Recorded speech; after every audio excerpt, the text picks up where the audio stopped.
Hi everybody, it's Maggie from Personal Euphoria with today's plank story. If you don't want to do plank, today I'd recommend, just a side bend, side to side. You can add a little rotation. You could use your chair to kind of bend back. Any kind of movement that feels good from wherever you are sitting at the moment. But it's that time. So if you'd like to do plank, you go ahead and lift into plank now. So this plank is a little TMI, but I think it's worth it for its entertainment value. So when Matt and I went to hike Mount Kilimanjaro, you take this medication to help with the altitude, and it really does help, but you still feel crummy, but you feel a lot less crummy, but it's also a diuretic. So we knew we were going to be peeing a lot.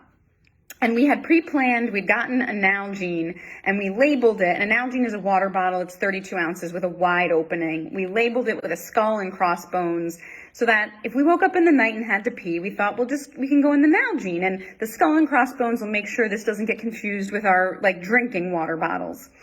And then Matt requested one rule. He said, listen, we're trying to prevent having to go to the bathroom from our tent in the middle of the night, but let's have no pee in the tent. Don't pee in the tent, just step right outside, kind of into the little vestibule where you're outside but still covered, and leave the pee Nalgene there.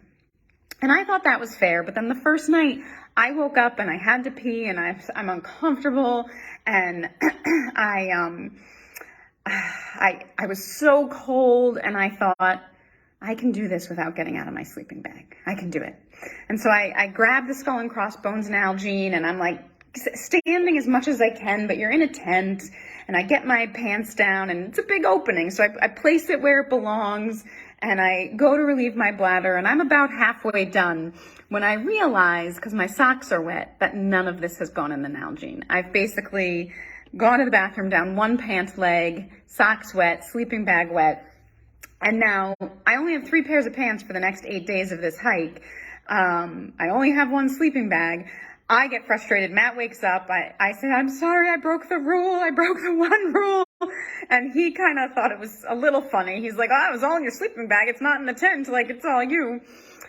So anyway, I had to air out my sleeping bag. I had to air out my pants so that I could wear them again. And what I can say is, at the end of that hike, at the end of those 8 days, that shower I took was the best shower I've ever taken.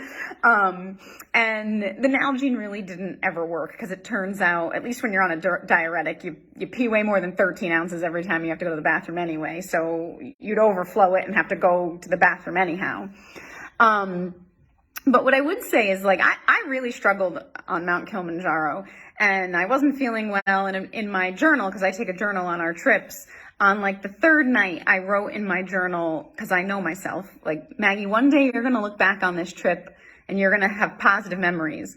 And you need to remember, this was terrible, you were miserable, and you did this to yourself. And when I wrote those words, I thought, I gotta get my head out of this headspace. This isn't working. I've got 5 more days to go.